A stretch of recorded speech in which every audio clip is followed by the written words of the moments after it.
வணக்கம் உறவுகளே. நாங்கள் வந்து நேற்று ஊருக்கு தமிழ்நாட்டில் ஒடிசாக்கு 2 நாள் ஆயிடுச்சு. சரி வெளில கொஞ்சம் எங்கேயாவது ஷாப்பிங் போகலான்னு வீட்டுக்காரங்க அழைச்சிட்டு போயிருந்தாங்க.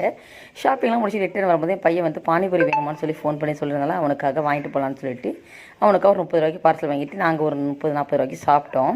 பட் தமிழ்நாட்டில் 10 ரூபாய்க்கு 4 பானிபூரி தான் தராங்க. இங்கே 7 பீஸ் கொடுக்குறாங்க. அந்த பையன் அப்போ தான் கடையை திறந்துருப்பாங்க போல். நாங்கள் போனது பத்திலாம் பொருத்தி வச்சு கிட்டத்தட்ட ஒரு 2:30-3 மணி தான் இருக்கும். பத்திலாம் பொருத்தி வச்சு சாமி கும்பிட்டு அப்படியே 1 பை 1 கொடுக்க ஆரம்பிச்சாங்க. நாங்கள் ஒரு 3 பேர் நின்று வாங்கி சாப்பிட்டுட்டு இருந்தோம். என் வீட்டுக்காரங்க வேணானாங்க. அப்புறம் நான் சாப்பிட்டு பிறகு நல்லா இருக்குன்னு சொல்லும். அப்புறம் அவங்க ஒரு 2 பீஸ் எடுத்து சாப்பிட்டாங்க. எல்லாம் சேர்த்து ஒரு 40 ரூபாய்க்கு சாப்பிட்டோம். நல்லா பருப்பு புளிப்பு காரம் எல்லாம் கலந்து நல்லா சூப்பராகவே இருந்துச்சுன்னா சொல்லணும்.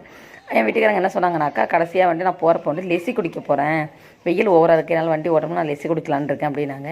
லெசினா என்ன, எப்படி இருக்கும், அதில் என்ன பொருள் சேர்க்குறாங்கன்னு சொல்லி கேட்டேன். தயிர் தான் அப்படின்னாங்க. அப்போனா எனக்கு வேணாம், நான் ஏதாவது ஜூஸ் மாதிரி ஏதாவது ட்ரை பண்ணுறேன், குடிச்சிக்கிறேன் அப்படின்னு.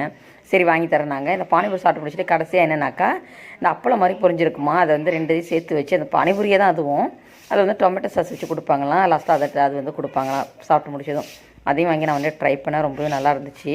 அப்புறம் முடிச்சுட்டு அப்படியே லெசி கடைக்கு வந்துவிட்டோம். பைக் எடுத்துகிட்டு அங்கே வந்த பிறகு லெசி 2 பேருக்கு ஆர்டர் கொடுத்துட்டாங்க. எனக்கு குடிச்சாங்க, நான் வேணான்ட்டேன். பார்த்தீங்கன்னா ஒடிசாவில் என்ன எழுதியிருக்குனாக்க, லெசி இங்கே கிடைக்கும் அப்படின்னு சொல்லி தான் எழுதியிருக்கு, என்ன ரேட்டுன்ட்டு. ஆனால் எனக்கு அது படிக்கலாம் தெரியாது, எழுதவும் தெரியாது. உங்களுக்கு பேசுகிறது மட்டும் தான் தெரியும். போய்ட்டு கடையில் வெளில நாங்கள் அங்கே சேர் போட்டிருந்தாங்க. அங்கே உட்காந்தோம். நிறைய பேர் இந்த வெயிலுக்கு லெசி குடிச்சிட்டு இருந்தாங்க. நல்லா கூலிங்காக வயிற்றுக்கு ஜெல்லிட்டு அப்புறம் சேர்ந்து குடிச்சு முடித்தாங்க. பார்த்தீங்கன்னாக்கா தயிர் நல்லா அடித்து அதில் ஐஸ் கட்டி போட்டு, அப்புறம் என்னன்னாக்கா அதில் முந்திரி கிஸ்மிஸ் நட்ஸு எல்லாம் போட்டு சூப்பராக கொடுத்துருந்தாங்கன்னு சொல்லி என் வீட்டுக்காரங்க எடுத்து காட்டினாங்க. அவங்க குடித்தாங்க. 2 பேரும் வீடியோ எடுக்கிற பார்த்துட்டு என் வீட்டுக்காரங்களும் அவங்க தம்பியும் ஹாய் சொன்னாங்க. சரின்னு சொல்லிட்டு நானும் ஹாய்ன்னு சொல்லும் போது வீடியோ எடுத்துருந்தேன். அப்புறம் பார்த்தீங்கன்னாக்கா எல்லாத்தையும் காட்டினாங்க. பாரி எப்படி இருக்குன்னு சொல்லிட்டு க்ளோஸ்அப்பில் அதையும் நானும் கவர் பண்ணேன்.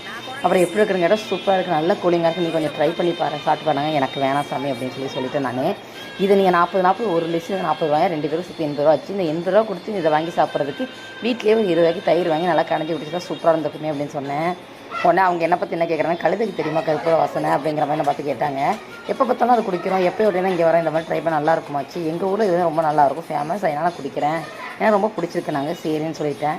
அவருக்கெல்லாம் வேக முடிச்சுட்டு பணத்தையும் கொடுத்து நாங்கள் ரிட்டன் வீட்டுக்கு கிளம்பி வந்துவிட்டோம். வர வழியில் இன்னும் நிறைய பர்ச்சேசிங்லாம் பண்ணோம். அது என்னங்கிறது அடுத்த ஷார்ட் வீடியோவில் சொல்கிறேன். வீடியோ பிடிச்சா லைக் பண்ணுங்கள். Okay bye.